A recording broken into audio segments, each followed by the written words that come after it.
Alright guys, so we finally finished the stripes on the GT350. It took about 2 weeks for me to do it, which to some people that might be funny. Definitely probably could have did it in one day, but it took me 2 weeks. Did a couple pieces at a time.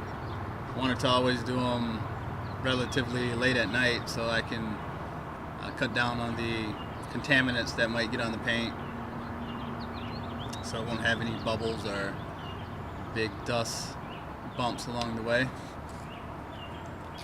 The process was fairly easy.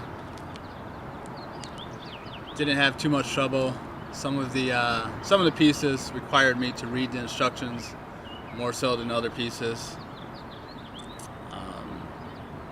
and that was also some of the timing. The front bumper section I put on totally backwards, but the guys that I got my graphics from, Big Worm Graphics, very nice customer support, customer service, customer support, however you want to say it. So they were able to get me some new pieces after I messed up the other ones, as well as send me some detailed pictures on how the front bumper was supposed to go. It was a two-piece bumper, so they showed me how to properly overlay each piece together. So that worked out pretty good. Taking the factory stripes off was pretty easy. Just took a heat gun. I mean, there's a lot of content on YouTube showing how to do that process,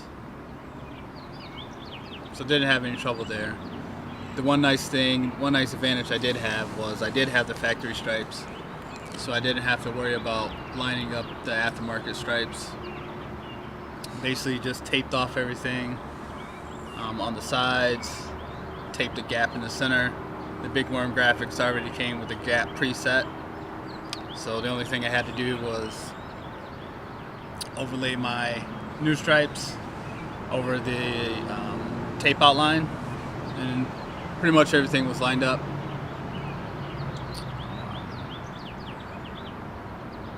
I think the most difficult part was the deck lid. So the factory stripes actually run underneath the spoiler.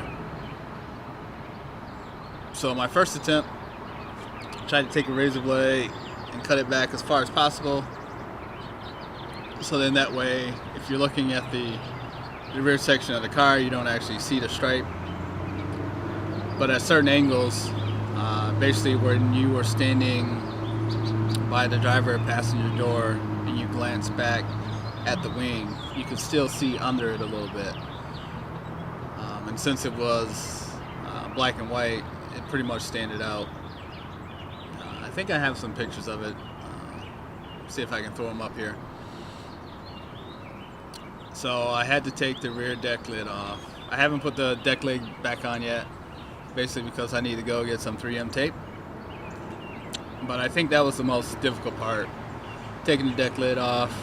Once again, there's content on YouTube showing that, so I'm not going to go through showing that entire process.